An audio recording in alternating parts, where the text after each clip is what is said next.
তাহলে তোমাদের খুশির খবর তোমরা পেয়ে গেছো। তোমাদের এসএসসি জিডির কী হয়েছে, এসএসসি জিডি যে কখন ফর্ম ফিল আপ শুরু কবে থেকে সেটা কিন্তু একটা ছোট্ট নোটিশ দিয়ে কিন্তু আমাদের এসএসসি জানিয়ে দিয়েছে যে তোমাদের কবে থেকে তোমাদের কিন্তু ফর্ম ফিল আপটা শুরু হতে গেছে।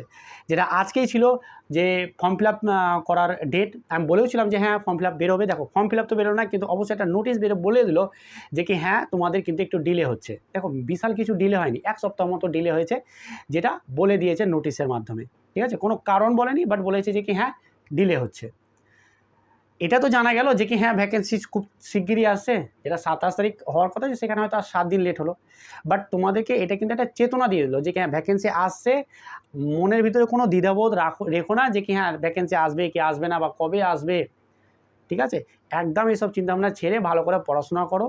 আমাদের ডেটটা কখন হয়েছে, যে এসএসসি যে নোটিফিকেশন তুমি যে ফর্ম ফিল আপ করতে পারবে কবে থেকে, এবং ভ্যাকেন্সিও কেমন হতে পারে স্যার সেটাও কিন্তু একটু বলে দেবো। প্রথমে আসে যেটা আমাদের কবে ফর্ম ফিল আপটা শুরু হবে। ফর্ম ফিল আপ কিন্তু তোমাদের শুরু হয়ে যাবে কবে, 5 তারিখ থেকে। কবে, সেপ্টেম্বর মাসের 5 তারিখ থেকে কিন্তু তোমরা ফর্ম ফিল আপ করতে পারবে। দেখো এবার অনেকে বলতে স্যার আপনি তো কালকে বললেন যে স্যার এই ব্যাপার। দেখো সর্বপ্রথম তোমাদেরকে আমি একটা কথা বলি, দেখো আমরা যারা ইউটিউবে ভিডিও বানাই তোমাদের জন্য, সত্যি কথা বলে আমাদের মতন যারা টিচাররা আছেন তাদের জন্যই কিন্তু তোমরা সবসময় আপডেট থাকো, সবসময় তোমরা কি এটা সতেজ থাকো, এটা কিন্তু মাথায় ভাববে। অনেকে কমেন্ট করবে, করো, ঠিক আছে, কোনো ব্যাপার নেই, বাট একটা জিনিস ভাববে চিন্তা ভাবনা করে যে আমাদের দ্বারাই কিন্তু তোমরা সবসময় সতেজ থাকো।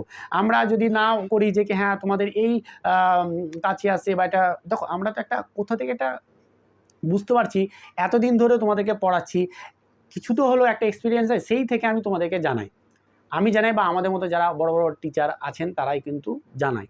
তো সেই ক্ষেত্রে তারা যে জানাচ্ছে তার দ্বারা কিন্তু তোমরা কিন্তু সবসময় অ্যাক্টিভ থাকছো, আর তাতে কিন্তু তোমাদেরই লাভ হচ্ছে। এই যে কথাটা বললাম যদি সত্যি হয়ে থাকে তোমাদের মনে হয়, তাহলে এটা করে কমেন্ট করবে আজকে ছোটো করে যে হ্যাঁ স্যার সত্যি আপনি ঠিকই বলেছেন। ঠিক আছে, এরপরে আসে ভ্যাকেন্সি নিয়ে কথা, যে স্যার আমাদের ভ্যাকেন্সিটা তাও কত আসতে পারে। দেখো একটা কথা আমি বারবার বলে আসি, কবে রেজাল্ট হবে, কী কাট অফ হবে, কখন ফর্ম ফিল আপ হবে, এটা পুরোপুরি এসএসসি জানে সঠিকভাবে। বাট আমরা কি একটা অ্যাপ্রক্স বলতে পারি যে কি হ্যাঁ একটা এতদিন ধরে কি হচ্ছে, তাহলে আগামীতেও কি হতে পারে, একটা আমরা সেটা এক্সপিরিয়েন্স থেকে বলতে পারি। তো সেইটা থেকে যদি আমি বলতে যাই, সেটা হচ্ছে যে কি এতদিন ধরে দেখা আছি যে তোমাদের কিন্তু মানে 25,000-এর অ্যাপ্রক্স, যে 25,000-এর কাছাকাছি, একটু বেশি বা কম, এর কিন্তু নিচে ওপরে বিশাল নিচে ওপরে হয়ে কিন্তু ভ্যাকেন্সি আসেনি। তো আমার তোমাদেরকে বলার উদ্দেশ্য এটাই যে ধরে রাখো তোমাদের কিন্তু 25,000 প্লাস কিন্তু তোমাদের ভ্যাকেন্সি আসতে চলেছে। অ্যাপ্রক্স ধরে নাও যে কি 25,000, অ্যাপ্রক্স বলে দিই, নাহলে তো আবার বলবে যে কি অনেকেই স্যার আপনি একদম কারেক্ট মানে ওটাই বলে দিয়েছেন, অ্যাপ্রক্স ধরো এর কাছাকাছি। ঠিক আছে, একটু কম হতে পারে, একটু বেশি হতে পারে, তবে তোমাদের ভ্যাকেন্সি এর থেকে একটু বেশি হতে পারে, একটু কম হতে পারে। এবারে যাই আসুক না ভ্যাকেন্সি, এর আগে অনেকেই ভুল করেছে, অল্প ভ্যাকেন্সি দেখে পড়াশোনায় ছেড়ে দিয়েছিল। বাট তোমাদেরকে আমি বারবার রিকোয়েস্ট করছি, পড়াশোনা ছেড়ে না, যাই ভ্যাকেন্সি আসুক না কেন। আমি এতদিন ধরে দেখছি শেষে, ঠিক আছে, শেষের দিকে ভ্যাকেন্সি কিন্তু বাড়ছেই বাড়ছে।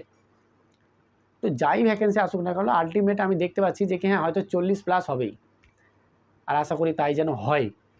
তো এইভাবে এগোও, কোনো রকম সময় নষ্ট করো না, ভালো করে পড়াশোনা করো। চলো আজকে এখানেই, ভালো লাগলো, যদি ভালো লেগে থাকে চ্যানেলটা সাবস্ক্রাইব করে নেবে, আর যে কথাগুলো মিলে যায় একটুখানি ছোট্ট একটা করে কমেন্ট করে যাবে। চলো আজকে এখানেই, থ্যাংক ইউ।